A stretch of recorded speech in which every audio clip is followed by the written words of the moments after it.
Hello, everyone. Welcome to your bedtime story time or stories for any old time. Tonight, we have some stories about caterpillars. I think you'll enjoy them a lot. Caterpillars turn into butterflies most of the time. So let's find out. Houdini, the Amazing Caterpillar by Janet Pedersen. Do you like caterpillars? They're kind of big. They get very hungry.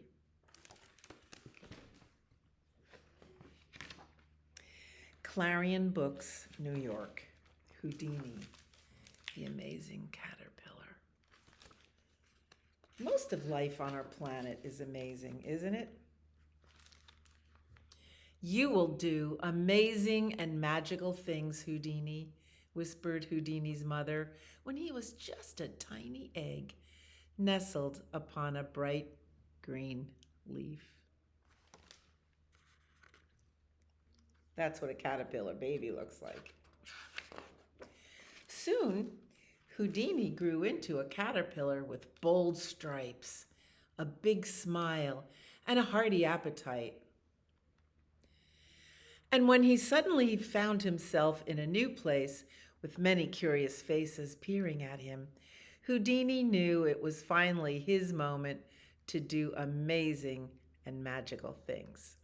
He'd been brought into a classroom so students could learn about caterpillars and butterflies. His audience loved him. Come close. Watch as I make this tasty leaf vanish. You may look into your garden, and especially parsley.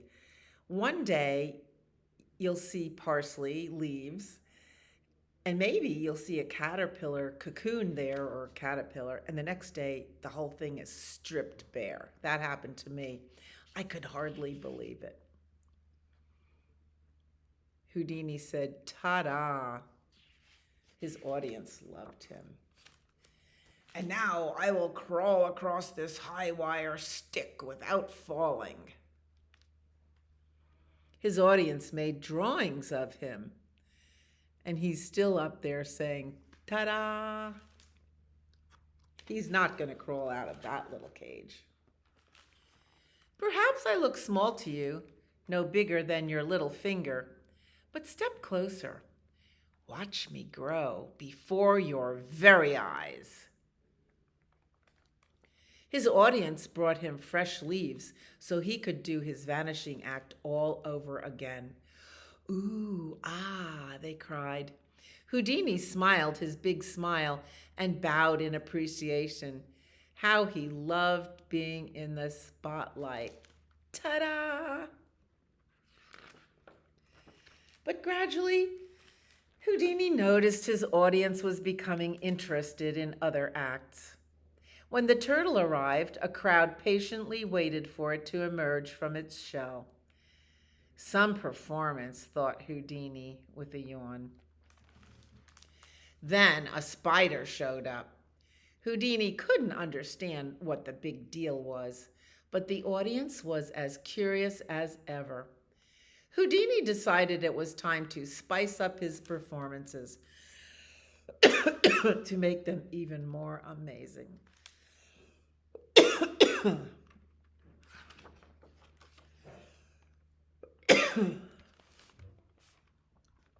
Instead of just stepping out of his skin, Houdini rolled out of his skin. He added a daring backflip to his high wire stick routine. He performed his vanishing leaf act with astonishing speed.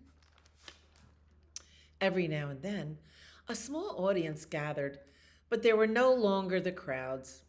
For the first time, Houdini felt neither amazing nor magical.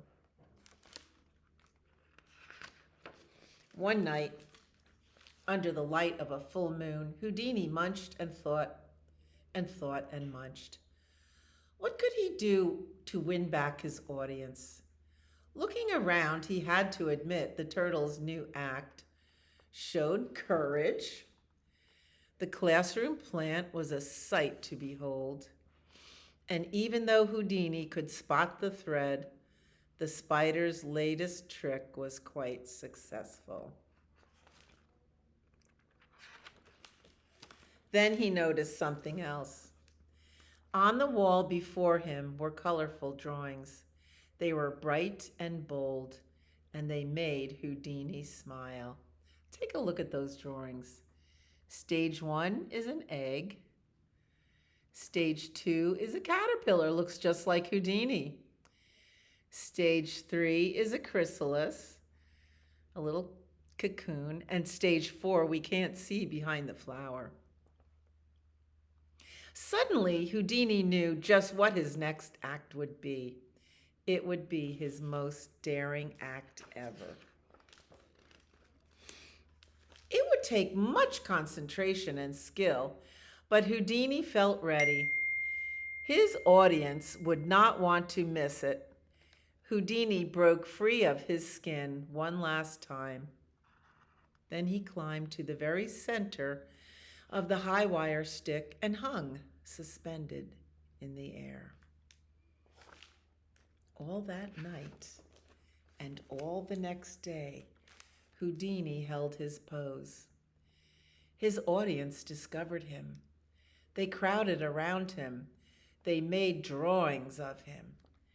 How did the cocoon, the chrysalis, get around him? It happened overnight. For 2 weeks, Houdini held his pose. Without food, without water, without taking a break. And his audience watched in anticipation. Then, one morning, Houdini opened his eyes. Many curious faces were peering at him. Houdini smiled his big smile, happy to be in the spotlight again. Gather close. This is the moment I will break free. Houdini twisted. He squirmed. Ta-da! Oh, he's beautiful, isn't he? Ooh, ah, he heard as his new wings lifted him higher and higher. Houdini bowed his head in appreciation.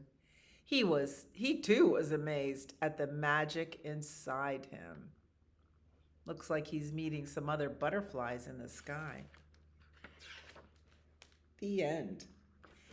By the way, when a caterpillar is coming out of his cocoon, don't help it along.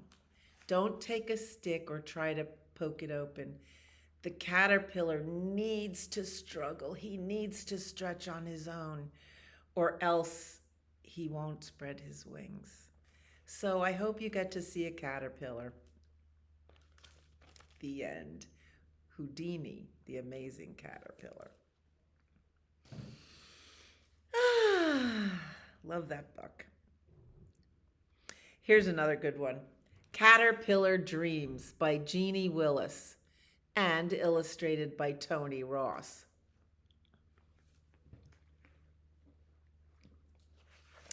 It's the season for caterpillars.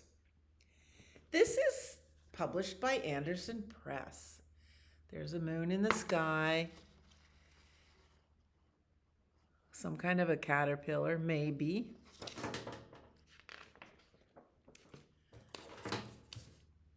It was dawn. A soft breeze blew in the wild grass. 2 flowers danced. Dawn is that part of the day just before the sun rises. Can you see the glow over the hills there? That's dawn. The flowers didn't look the same. They didn't dance the same, but they danced for the same reason.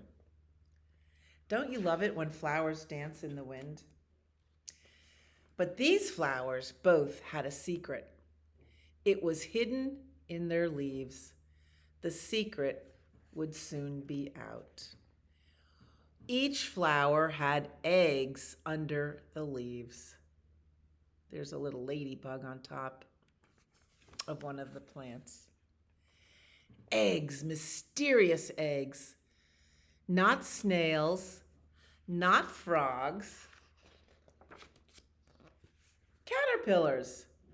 Two curly caterpillars, one stripy and one plain. We are sisters, they said. When we grow up, we will be butterflies. We will worship the sun.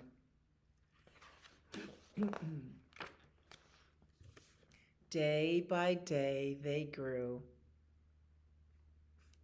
By night, they dreamed of all the things they would do when they were butterflies.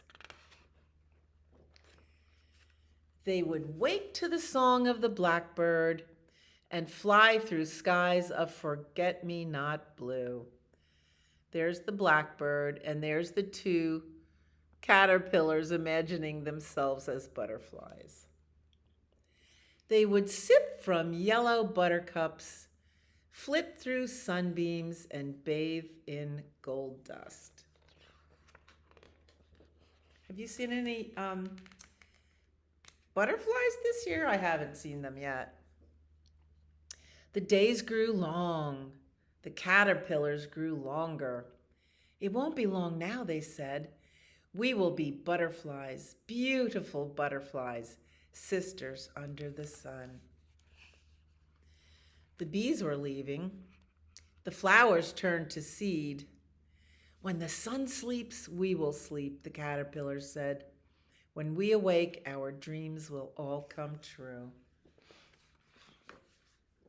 The bees left. The flowers fell. The sun went down just as the caterpillars hoped. They're building their little nests. But nature had her own hopes, her own dreams, which were not the same as theirs.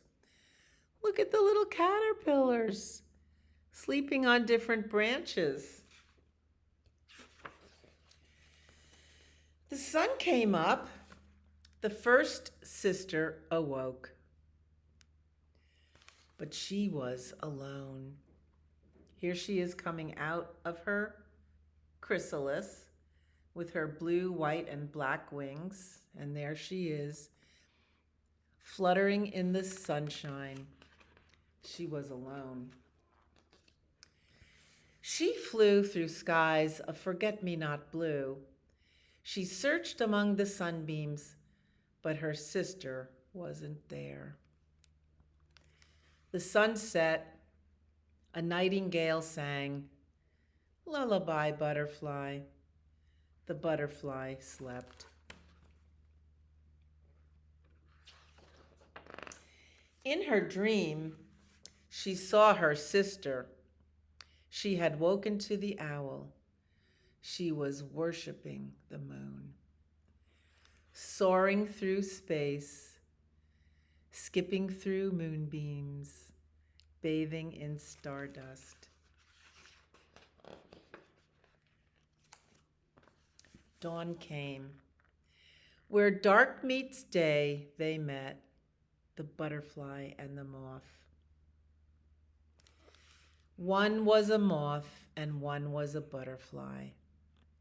Different dreams, but just as beautiful. We cannot all be butterflies, it seems. The world needs moths, just like it needs the moon. That's what keeps it turning, turning, turning. Same lullaby, it's just a different tune.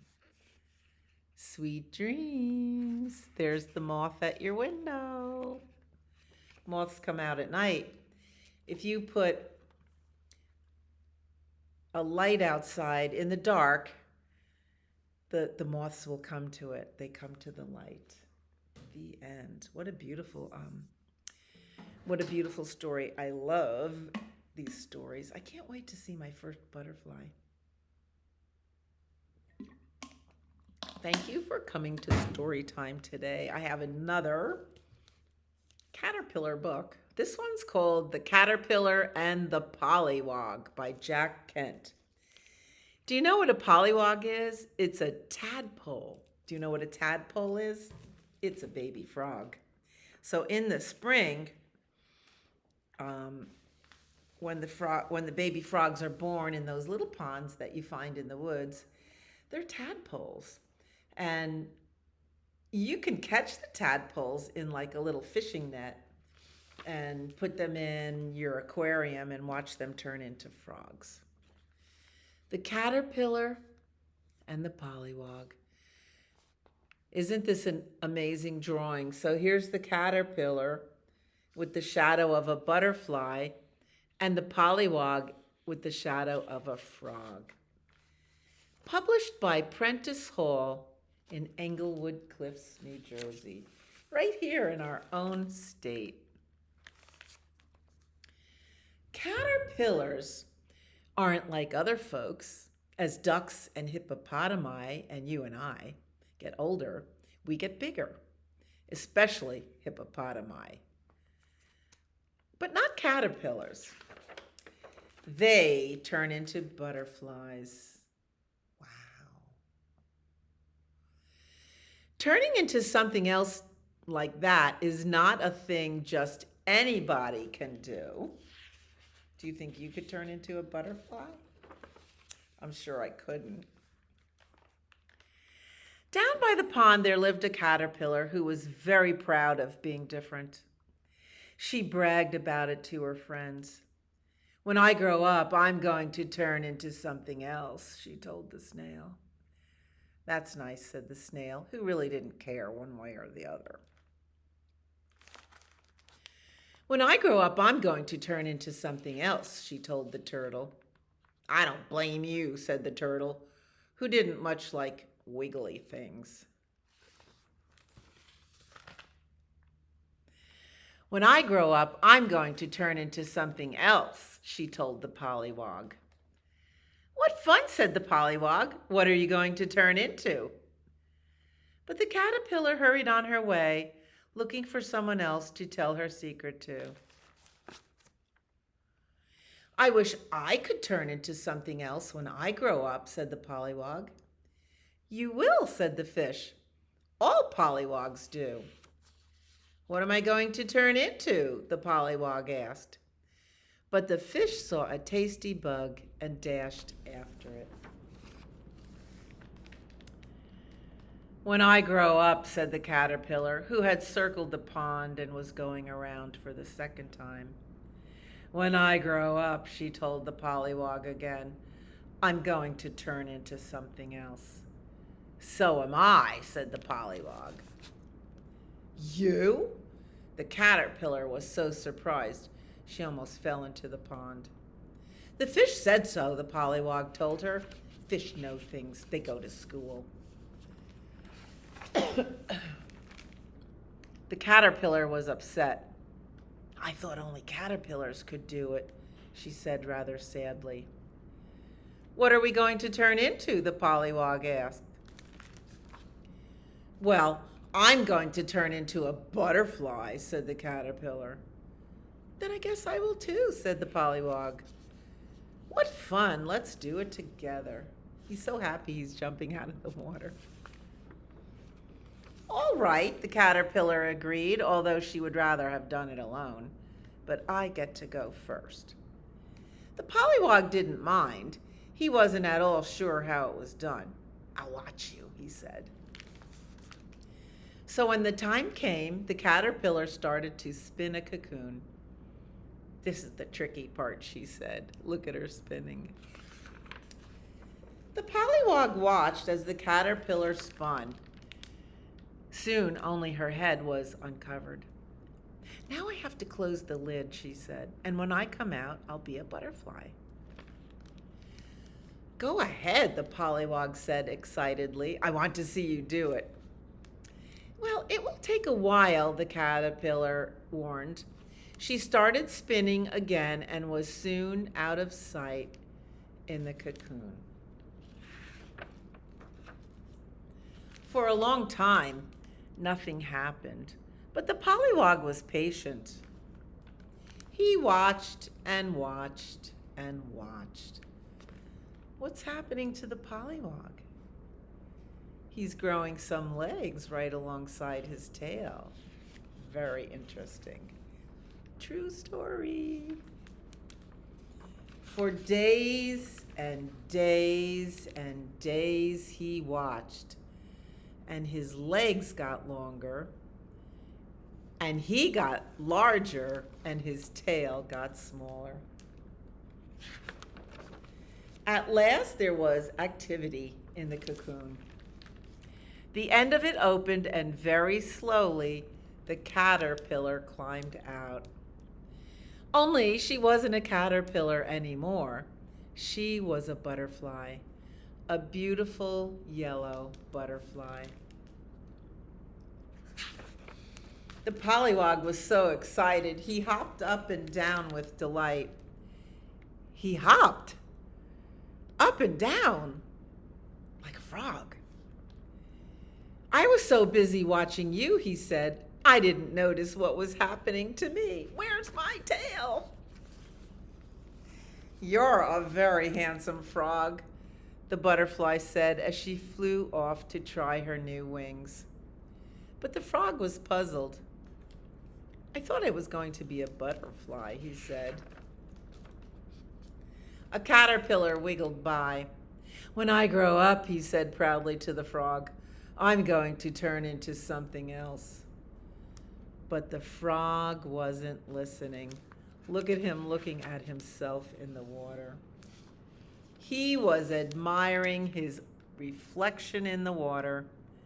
I am, he said, a very handsome frog.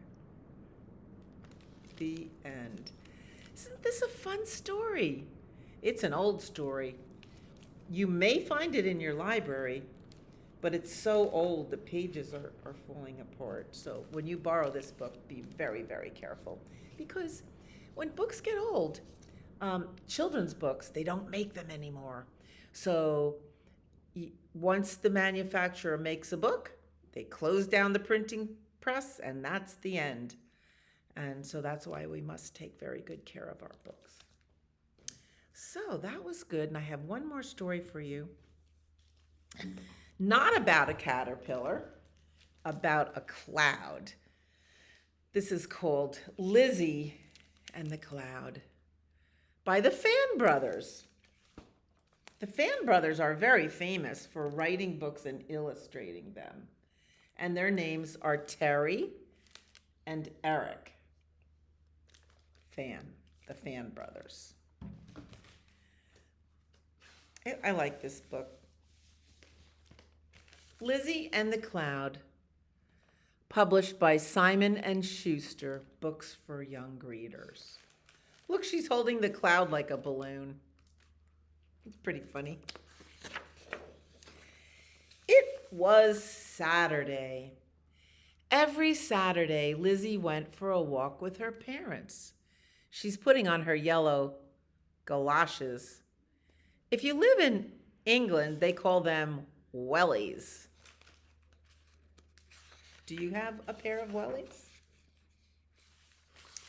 There was no better place to spend a Saturday than at the park, with its gazebos and fountains, the shade of its grand trees.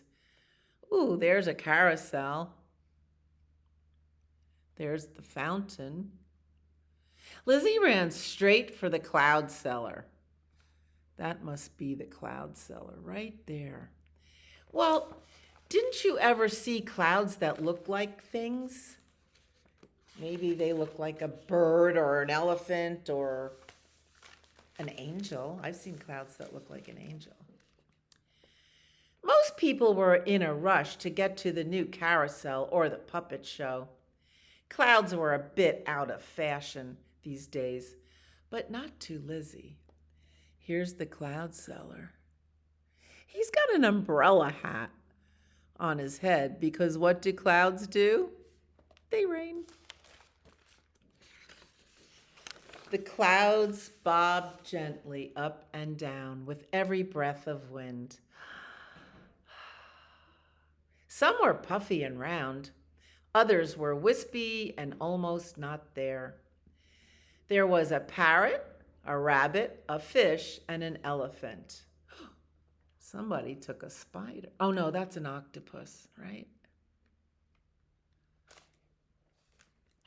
There goes Lizzy and her little yellow wellies.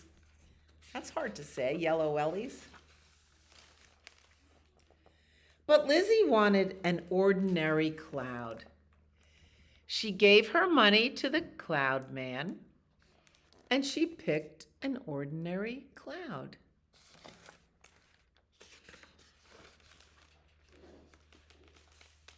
And here is a scene of the street.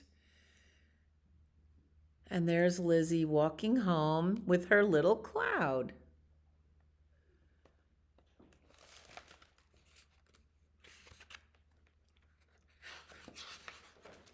She named her cloud Milo. It seemed like a good name. Naming your cloud was the first instruction in the manual. There were more steps than she had been expecting. Here she is reading the manual with her cloud tied to her bed.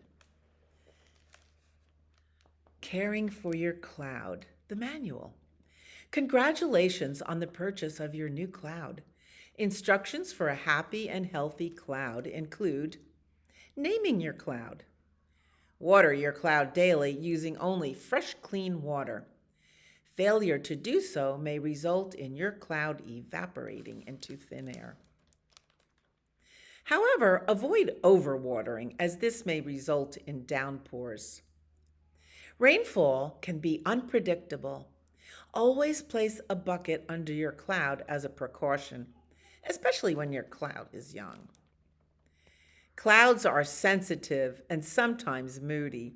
Thunderstorms are possible if a cloud is unhappy. Never confine a cloud to a small place. Disclaimer: seller is not responsible for any water damage due to carelessness or neglect. That's a lot of things to think about. Lizzy carefully watered Milo each day. In turn, Milo watered Lizzy's collection of rare orchids, plants, and ferns, even having a little rainbow there through the window. On sunny days, she would take Milo with them on their walks.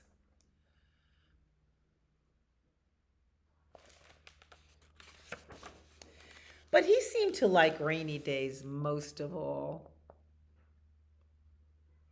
She's letting him out the window so he can play with the rainy day clouds. Over the following months, Milo grew bigger, a little bit bigger here, and bigger. Oh boy. She took him to the beach. Do we want to see clouds at the beach? No, not rain clouds. Until he covered the ceiling. Would Milo ever stop growing? Here he's covering the ceiling in her bedroom. That could be a problem. One night, Lizzy heard a rumbling overhead. She knew what this meant. A thunder and lightning storm. There's the lightning. And a lot of rain. She hid under her bed until the tantrum was over. She put out lots of buckets to catch the rain. By morning, only a few raindrops fell. Milo looked regretful, if a cloud can be said to look regretful. But Lizzy knew he wasn't to blame. She had forgotten the most important rule in the manual. What was the most important rule? Never confine a cloud to a small space. Here she is on the rooftop of her apartment building. Look at how large that cloud is, and she still has it on a string. Even though it wasn't in the manual, Lizzy knew it was time. Milo needed to float free. She let go of the string. Stay close to the bigger clouds, Lizzy called out to him with a voice more suited to small, quiet rooms, not the big open sky. He's going away. Bye, Milo. Soon Milo couldn't be seen at all. This is a little sad. Whenever the weather was cloudy, Lizzy would think of Milo. And if she ever spotted a particularly fluffy cloud, she would wave. Just in case. Just in case it was Milo.